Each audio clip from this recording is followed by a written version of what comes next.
Well, hello and welcome to another edition of 907 Sports, where it is all Alaska all the time. Hope y'all are staying safe out there in this south central snowfall really coming down out there. But I can think of three who are very excited about this. Snow machine riders for sure. Sled dogs, they are yapping in the yard right now.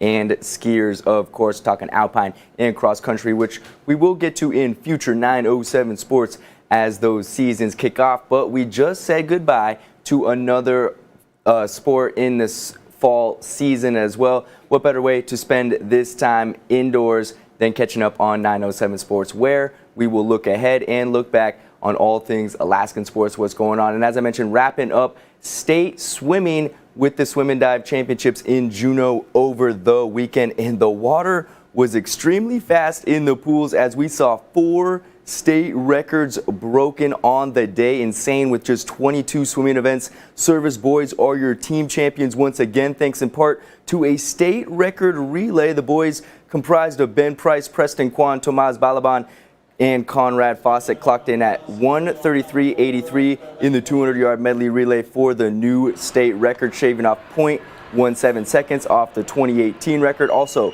set by the service swimmers. Cougars blew the other teams out of the water, 122 points to the runner-ups of 64 in Eagle River. And that is in thanks in part to Wes Mank, the senior standout. He is the new 100-yard backstroke Alaska state record holder, timing in at 49.37, breaking a 7-year-old record. Mank also came away from the meet as a state champion in the 200-yard freestyle, as you see him taken to the podium there in the CIC. And he was also a member of the Eagle River's state champion 200-yard freestyle relay team. Now, Thunder Mountain's PJ Foy did not disappoint in his home pool. This kid is an absolute machine, breaking 2 of his own state records set last year. His time of 48.27 in the 100-yard butterfly bested last year's time of 48.46.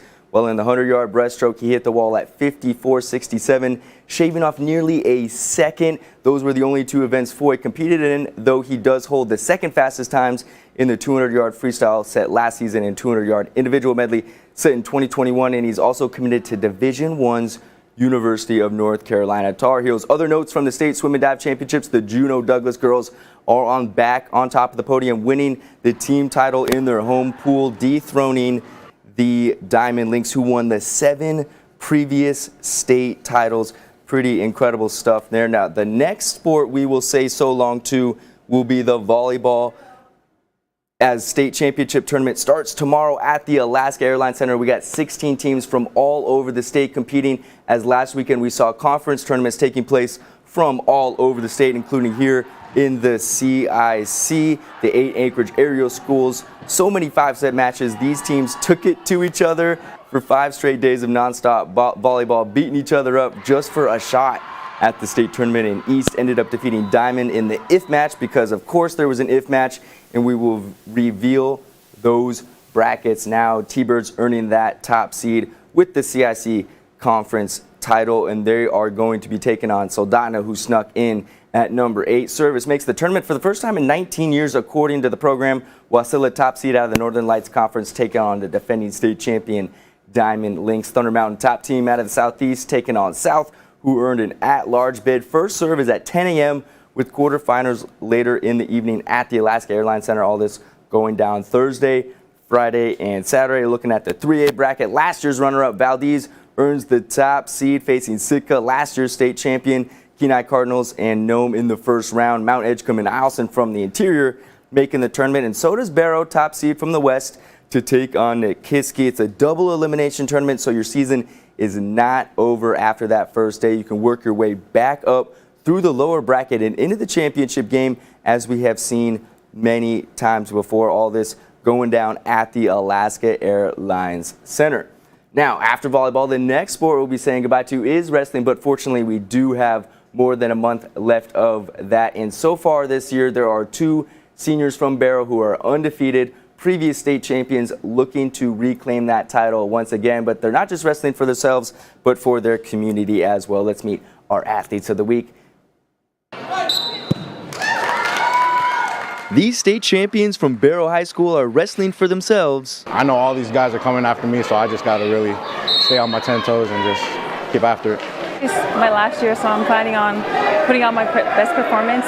And their community. Not only for like myself, but just performing for my home. Being raised there all my life, we really got to represent and be good role models for the city of Barrow. Manusi Umuti was Barrow's first girls state wrestling champion when she took the heavyweight title last year, inspiring other young girls in the area that they can do the same.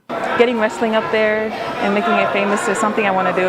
It's really exciting, you know, bringing them in and just seeing them grow and enjoy the sport and seeing them like gain a passion for it.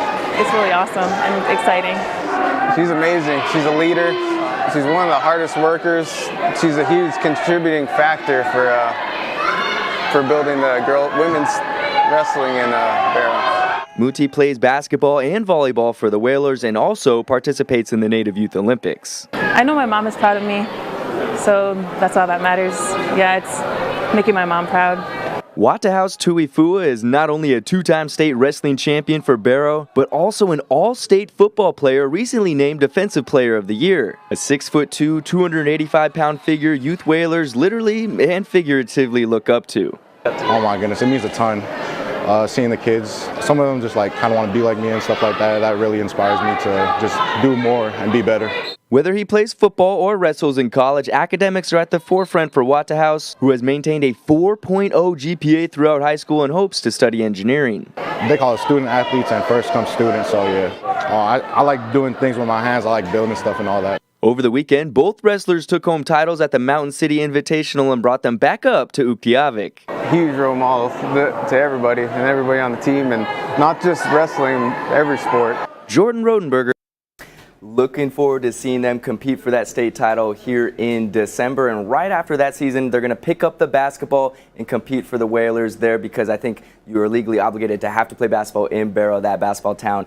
Multi-sport athletes, incredible on and off the mat there. Now, hockey season in full swing. The puck has dropped on the high school season, which means we officially have prep, junior, and collegiate hockey going on around the state. And we recently saw this weekend one of Alaska's richest and oldest rivalries take to the ice, with over 175 games played against each other across multiple decades. And of course, I'm talking UAF UAA hockey, the Governor's Cup series between these two teams.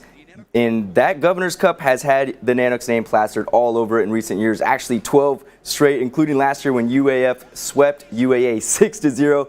But hey, it's a new season, but hey, it's also kind of the same result. The first night was all blue and gold, 6-1 win there. Night two, better for the Seawolves. They got off to a strong start. Aiden Weston scoring a goal there. He's an Anchorage local, but man, what a nightmare second period for the Seawolves. 3 power play goals in a 4-goal period, and they saw themselves down 5-1 late in the game. But they didn't lie down. They rattled off 3 unanswered to make things very, very interesting. 5-4, Max Helgerson getting in on the action there. He has been great this season, but at that point it was just too little, too late. Nanoks took the first 2 games of the Cup series, but it is a season-long 6-game series, so still up for grabs. The two teams will meet in Anchorage next, and that will be the first weekend of December. Now, this weekend, the Seawolves are back in town, and they're going to hosting Robert Morris University at the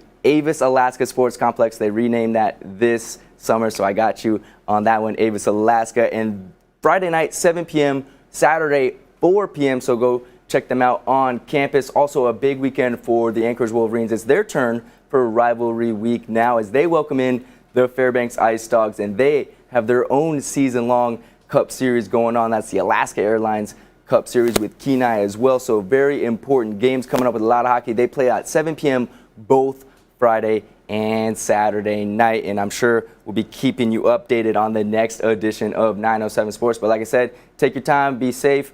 Don't go outside if you don't have to. I got my winter attire on now, and we just hope, everyone stay safe out there. And I know a lot of y'all will be enjoying this snow and taking advantage of it rather than complaining about it. But anyways, that'll do it for this edition of 907 Sports. I appreciate y'all tuning in, and I'll catch you next time.